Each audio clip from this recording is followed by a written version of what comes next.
Hi, we're sisters Brenda and Elaine. Welcome to the Body Wealth Podcast, a space for conversations about the wealth that really matters. Your best health. Ooh, this is a good episode. I've learned so much from Lorraine. I know. Of course, we've heard of yeast infections, but bacterial vaginosis was kind of a new one for me. Yeah, and that this young lady struggled with it repeatedly for so long. I actually never heard of that either. Yeah, I'm impressed with the way that she was able to work it out on her own with minimal help from doctors, but I think we should get into it with her and see what she did. Yeah, let's get into it.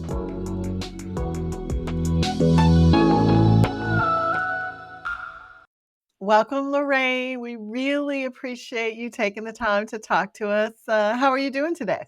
I'm doing well. Thank you so much for having me. Great. Well, before we get into our topic today, we'd love to let you take a couple of seconds to introduce yourself to our listeners. Anything you'd like to say? Okay, my name's Lorraine Wiley. I am a certified athletic trainer, but I will say that I think I am like a podcast aficionado. I Oh, love podcasts, love interviews. I love we better be on our toes today, No, Brenda. I love the vibe. I just love the space. I just think it's amazing. So yeah, I'm really excited. Oh, we're so Welcome. happy. Yeah, I love a good podcast too. Yeah, I listen to them every day. every So, what symptoms did you begin experiencing that led you to your diagnosis? So my very first yeast infection, I guess you could say, was after I was like allergic to monostat. Like I didn't know what was going on. Mm. My best friend was like, girl, that sounds like a yeast infection. I was like, well, I don't know what to do with that. She was like, go to the store, get monostat, it'll be fine. And I said, okay. And so I went and did that and it didn't work. How old were you at that time?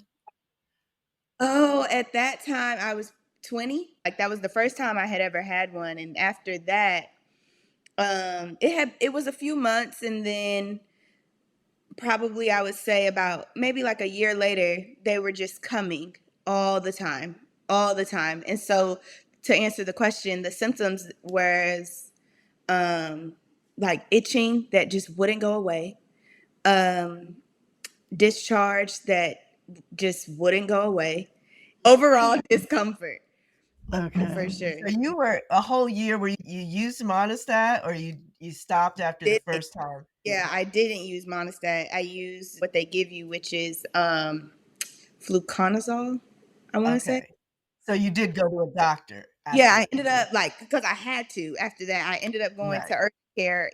I went to urgent care first thing in the morning, the next morning, and they were like, "Oh, yes, you have a yeast infection. Yes, you're allergic to monostat. Here is diflucan. This is what you're supposed to take." And then about a year later, I started having those symptoms again. Went to my gynecologist at the time, and she was like, "Yes, this is a yeast infection. No, do not take monostat again. It didn't work for you the first time. Don't try it again. Here is diflucan again." And I think probably about maybe 2 months later, came back. Oh, 2 months after God. that, came back. 2 months after that, came back. Like it was just on a constant thing. And so what she ended up doing was putting me on diflucan once a week. Like I was just taking Wow. a week, and like it was normal. And it was not normal. And I think that helped for a while. And then it didn't. And is that did that have any side effects, the diflucan? And is that an oral pill or a suppository? How do you take it? It was an oral pill. You're supposed to take it once and then 3 days later take another pill. That's the normal way that people take it. But I was taking it once a week. Wow. I did not have any side effects taking it that way. Okay. And the yeast infections didn't come back. They stopped. Yeah, they With stopped. And then they would come back. They came back probably like 2 years after that. Okay. Were you taking diflucan for 2 years No, weekly? I only took it for probably about 4 months, maybe. That's about a 4 still months, a long time. Mhm, 4 mhm. months, it cleared it up for a year, and then it came back. and then it came back. And when did it transition from just being yeast infections to being something more? Well, I did have bacterial vaginosis in college as well. That was freshman year of college. That was like my first time ever having that, but it didn't like come to be, like both at the same time and like chronic until probably 2020. Can you define for us bacterial vaginosis? My understanding, I am not a doctor, Yeah, yeah, yeah. is that it's an overgrowth of the good bacteria, and it just kind of does too It's much. out of control. Yeah, it gets out of control and it causes an imbalance, and that imbalance can cause um, discolored discharge. It can also cause like a fishy smell. That's what a lot of people associate with the fishy smell. Uh, Oh, okay. So do Got they it. treat that with some sort of antibiotic or yeah, so that gets treated with an antibiotic. But the thing about antibiotics is that antibiotics can cause yeast infections. Oh my gosh, it's a vicious Yeah, circle. so getting antibiotics, they would also give me the fluconazole or diflucan because it's like we already knew that it was going to happen, or we already Wow. knew that they like went together. So we might as well just go ahead and knock two birds out with one stone. If you get it, you get it. If you don't, you're probably going to get it eventually anyway. So let's just hold on to the pills. Or that's what I thought. So you wow. taking lots of medicine. I mean, it sounds like pretty consistently. Yeah, that stopped working at a point too. Right. Oh, tell us about that. So at a point, the medicine just stopped working. And I went to the doctor and I was like, look, like this, I've been taking this diflucan for years now. And Mm, it used to work and now it doesn't. And they were like, okay, well, let's give you one more, like three. So then you would take one on day one, 3 days later, take another one, and then 3 days later, take another one. And I'm like, okay, so I tried it. That didn't work. So they do some different cultures. I had like multiple cultures done, and they were like, yeah, first of all, you have a resistant strain. Well, of course. I Right. You've been taking that medicine for so was long. medication for so long. Of course, I have a resistant strain. And second, they were like, there's not really a whole lot like out there that you can do. And as far as medication is concerned, they gave me some suppositories. I don't really like suppositories, so Mhm. it didn't like it worked, but like not really because I was also very inconsistent with it. Um, that was in 2021, and so that's when I was like, that was at the peak of COVID, but also at the peak of like some different like personal things that I had going on. And I was in Kentucky at the time. I lived in Kentucky at the time. And I was Mhm. alone and we were traveling a lot because I'm an athletic trainer. So I was working with the track team there and like I was traveling all the time, like always on the road, always on a plane, always in a hotel, and love my job. But it was, I was uncomfortable in my body. Like Yeah. every time I took a step, I was like, oh, this just doesn't feel right. Like I would go home and take showers, and I'm a shower girl. I love to take a shower. I will take 3 or 4 showers in a day if you Wow. let me. But I was Mhm. taking showers all the time, just trying to get a level of comfortability just in my own body, like wearing Oh, really loose clothing. That's when I was like, I have to take matters into my own hands. I have to figure out what's going on. I have to change the way that I do things, the way that I live my own life, and really stop taking this medicine because it's not working anyway. yeah. So what did you do? So the doctors just kept saying like, are you douching, are you using scented soaps, are you using this, are you using that? And I'm like, I'm a girl, I'm just a girl, of course. So, Yeah. so these are things that like changing before, but I just made like a more conscious effort to change after. Well, the first thing I did was start washing my underwear separate from the rest of my clothes. And when I Okay. started washing my underwear separate from the rest of my clothes, I used a different detergent with that underwear. Then I added everything that I wear without underwear. So any shorts I wear around the house or like anything that could touch my You. Yeah, anything that could touch me, I'm like, okay, I'm gonna just use a different washcloths, everything. Started wearing different things with that. I even like I love my nails. I started wearing gloves to shower because I'm like, Oh. maybe there's something underneath my nails that I don't see, obviously, and that's like causing a problem. And so like I've started doing all this research on yeast infections, and one of the things that it talked about was how like yeast likes sugar, and I like food. And so so at that time, again, like I said, I'm traveling a lot, so I'm drinking a lot of coffee because we're Yeah. up early in the morning, late at night.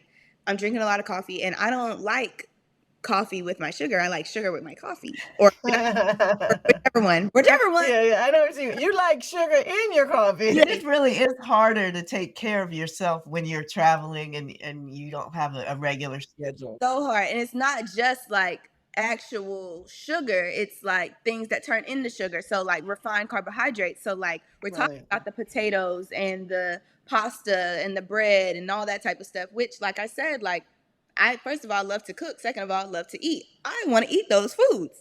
Right.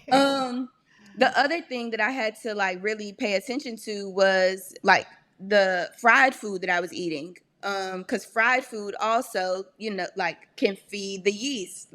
Sugar was feeding it, fried food was feeding it, dairy also, like it just feeds off the worst things, but the best things that you want, but Right, the worst things right, for you. right. And so I changed my diet completely. Like I went completely raw. Oh, wow. I ate meat, but I didn't have any like refined carbohydrates at that time. I only drank smoothies and water, and like I just made sure that like I ate as clean as possible, and did everything like I said with my soap and my detergent, and it went away. And And stayed away? I mean, if I know, because I started eating what I wanted to again. So like, But while you were on that yeah. regimen, But while it I stayed was away. on the regimen and while I was sticking to it and so like strict on it, I and drinking alcohol too, because alcohol has like a lot of sugar in it. And so like I stopped Mhm. drinking last year. You found out all this stuff doing research on your own? Yes, because I was uncomfortable in my body and nobody else got it but me. Where Right. did you do this research? So, I mean, obviously Google, but like I have a master's degree, and one of the things that we had to do was learn how to research. And so I wasn't just looking at like some blogs, I was looking at like PubMed is what they call it. But like actual research about these things, Mhm. actual journal articles about these things. The other thing that I did was start like looking at different natural remedies Mhm. for yeast infections and what those things said. And so I was looking at like different natural doctors. So what are some of the natural cures that you've tried or use now? So this is controversial. Some people say don't use it, some people say use it. Talk to your doctor. That's all I can say. Uh-huh. um Right. so, so I have a few things that I think have made a big difference like now. So number one, I actually changed my toilet paper. That game changer. That was the one thing that I didn't change, that I was like, duh. Uh, Like I had then changed my wipes because I wanted to use like I wanted to use like wipes for sensitive skin, wipes without fragrance, but I didn't change my toilet paper. And I recently changed my toilet paper. I now use bamboo toilet paper. So mm, that's been great. And it's not expensive. Like it's apples to apples, it's the same. I either have a probiotic or drink kombucha or some sort of probiotic product at a minimum of once a day. wow. Like, so if I take a probiotic, I'll take a probiotic, but I'm bad at taking pills. I know it sounds crazy, but I'm bad at taking pills, but I will drink something all the time. And Mhm. so to me, just having just like a bottle of kombucha or an Olipop, which is basically like a soda, but it's like all natural and no sugar, like no additional sugar, and it has probiotics in it. So I'll drink that. But I have that like once a day Okay. and helps keep things at bay. The disclaimer is the boric acid. So I will use a boric acid suppository at nighttime if symptoms have been going on for too long and like other stuff isn't working. So like changing my diet, like just cleaning it up just a bit. Because I still eat what I want to eat for the most part, unless I'm on like a fast for religious reasons or if I feel like I need to lose weight or something like that. Then I will, you know, if I'm just eating like a normal regular diet and drinking dessert for coffee, then I know that like it can probably trigger some things. And if I can't get rid of it, or like naturally, like with the kombucha or with like drinking water or with my diet, then I will use a boric acid suppositories. They say you can take them for up to 14 days. I have never taken one that long. It usually works after one. If it's bad, like maybe 2 or 3. So is that something you just buy at the drugstore? And how did you learn about And that? yes, well, I learned about that through the same research. So there's a lot of research about boric acid suppositories, but there's new stuff coming out about it that say that people shouldn't use it. So that's why I'm saying disclaimer. Right. But it works for me. I also get that from Target. Okay. So how frequently would you say you still have issues? Oh, it's a loaded question. Oh, Because I would sorry. say if I'm eating well and doing what I'm supposed to do, I don't have any issues. Ah. But it's so interesting how, different people's bodies are sensitive to different things and react differently to different things because For- people have yeast infections, sure, but those things that you found that trigger yours don't trigger most people that I'm aware of. Yeah. Yeah. Yeah, I mean, it's the same. I think with people like I have like one of my grandparents, like both of my grandparents on my father's side have diabetes. One of them doesn't eat a lot of sweets, doesn't eat a lot of anything. Their A1C can skyrocket. The other one can have something sweet to eat every single day and has the A1C of somebody that doesn't even have diabetes. It just makes your point like everybody's different. Everybody's body reacts to different things differently. I think that like what I had to do was address like my gut health. The reason why I have to eat the way that I do and take the probiotics the way that I take them is because however God made me, my gut needs a little bit more TLC than the next person. Well, this is, I don't know, good or bad news. You'll know as you get older, your own body changes the way it reacts to the same thing. So it's a constant constantly figuring out what works. Yeah. Exactly. I think like to be so in tune with my body at such a young age, like I notice everything now. Like I know what I'm supposed to do and I know what happens if I don't do what I'm supposed to do. Yeah, understanding that cause and effect is powerful because then you feel Exactly. more in control. Because I'm sure in the early days when it just started coming on and you didn't know what to do, I mean, that probably emotionally was exhausting.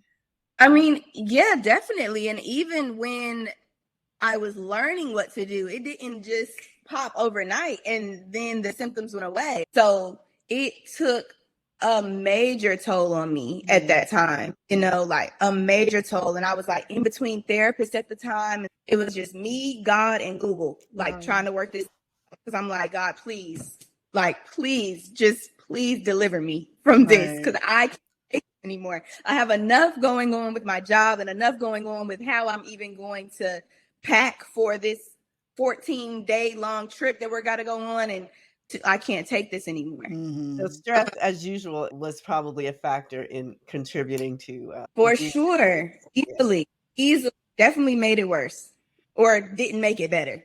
So you mentioned that you relied on God to sort of help you get through. Tell us a little bit about what the emotional symptoms you were feeling and how you were able to use your faith to address that. So I think emotionally, I felt helpless at the time and like no one could help me and no one would help me. And I'm like, okay, what am I missing?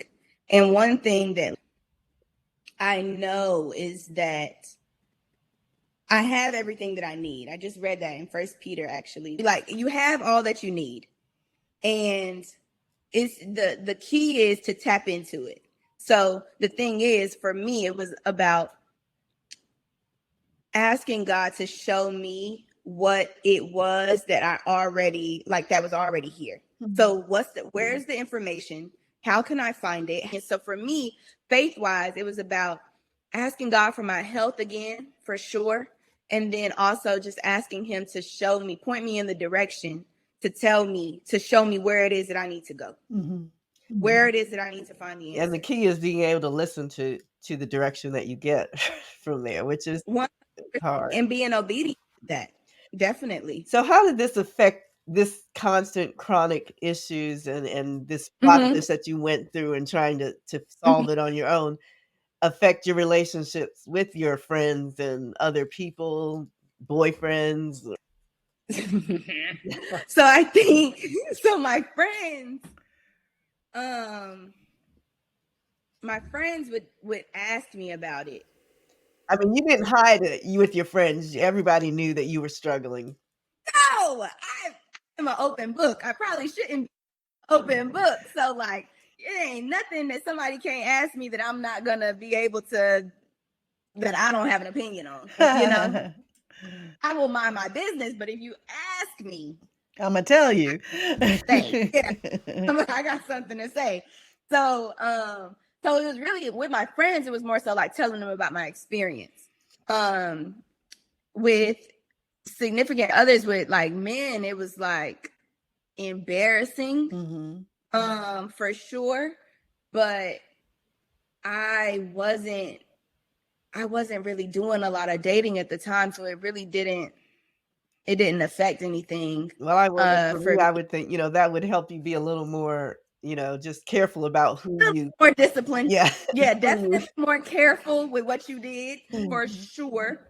I think it for sure helped me be more careful and a lot more disciplined, because really the way that I took it, like with God, because he's funny. The way that I took it was like, you ain't got no business using this right now anyway. So handled. Let's just put that on hold. That you don't use it. Yeah. No, make sure you don't use it. You don't. And so that's kind of how I took it. So I didn't. Okay. Well, you've already kind of told us. We usually ask people, what advice or what would they share with somebody else who might be struggling with the same issue. I would say find what works for you, definitely. And also, like, find what works for you. Like, do your own research. Like, don't just take my word for it. Do your own research. Like, look it up. Like, look up what works for you. If you can afford it, go to a naturopath doctor. That's not in. But when it is, I plan on going even having the information that I have, because I feel like there's more information out there. I just think it's the more you know, because I just feel like even with like what I do as an athletic trainer, like with orthopedic injuries, if you're having the same thing happen over and over again, it's probably not that thing. That's just a life lesson. Right. Like, just in general, if the same thing keeps happening to you over and over again, it's probably not that. Something you don't know is going exactly. On. Like, that's the low-hanging fruit. The real issue is somewhere totally different. Which that's, like I said, that you can take that if you want to take it for your physical health, your mental health, wherever you can take that wherever you want to go. But whatever your symptom is of a chronic issue is probably just the symptom, not the actual problem. True. And so I think that the biggest thing is to figure out what your actual problem is. My actual problem was my gut health. Right. My actual problem that needed to get, addressed was my gut health. And that needed to be addressed through my diet, and so my diet was the issue, not necessarily my vagina. Right. That was just where it was showing up. That's where it was showing up. Exactly. And so, like, if you, think about outwardly with the detergent and all that type of stuff, I just needed to, do that. I don't know if that changed anything. I don't know if that changes anything or not. I've never experimented with not having the regimen of using different detergents and using different soaps again and using washcloths again. Especially if they're easy things to do. Like, why? Yeah, easy things that don't really that I don't even think about anymore. Right. I don't even think about separating my laundry. I don't even think about the type of soap that I buy and the type of soap that I use. Or what is special about the detergent you use? What is special about the soap that you use? So the soap that I use is completely fragrance free. I use Dr. Bronner's. I don't. Mhm, Well, I mhm. mean, I use Dr. Bronner's on my body. I don't use anything on my lady parts. You're not Right, supposed to. right. Think Mhm. whatever water gets there is what gets there, and she will clean herself. Right. Um, and detergent is just honestly baking soda and vinegar. Okay. So no chemicals. What I understand is that wisdom is knowledge in practice. And Mhm. so once you get the knowledge, you have to practice it. So for me, if I found out that sugar fed yeast infections and I didn't do anything about it, and I'm asking God to deliver me from these yeast infections, and I don't want to give up sugar, then really what am I talking about? You're Right. not You being know, wise. the Bible literally says like first gain wisdom, but like above all else gain understanding. And you ask God for the knowledge, He gives you the knowledge. You have to put it into practice. And I Mhm. just think that that's like the biggest thing for me. Now, if I fall short, I can't be mad at nobody but myself. If I want to have Starbucks or macaroni and cheese or pound cake, Mhm.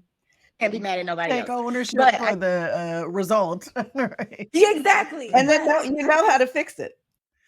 I know how to fix it. I think that's such a powerful message though, because I think um sometimes things just happen to us out of the blue, but a lot of 100. times we do have some power over what's happening with our body, but we got to pay attention. As you said, we have to pay attention to see Yeah. those links and to see those causes and effects.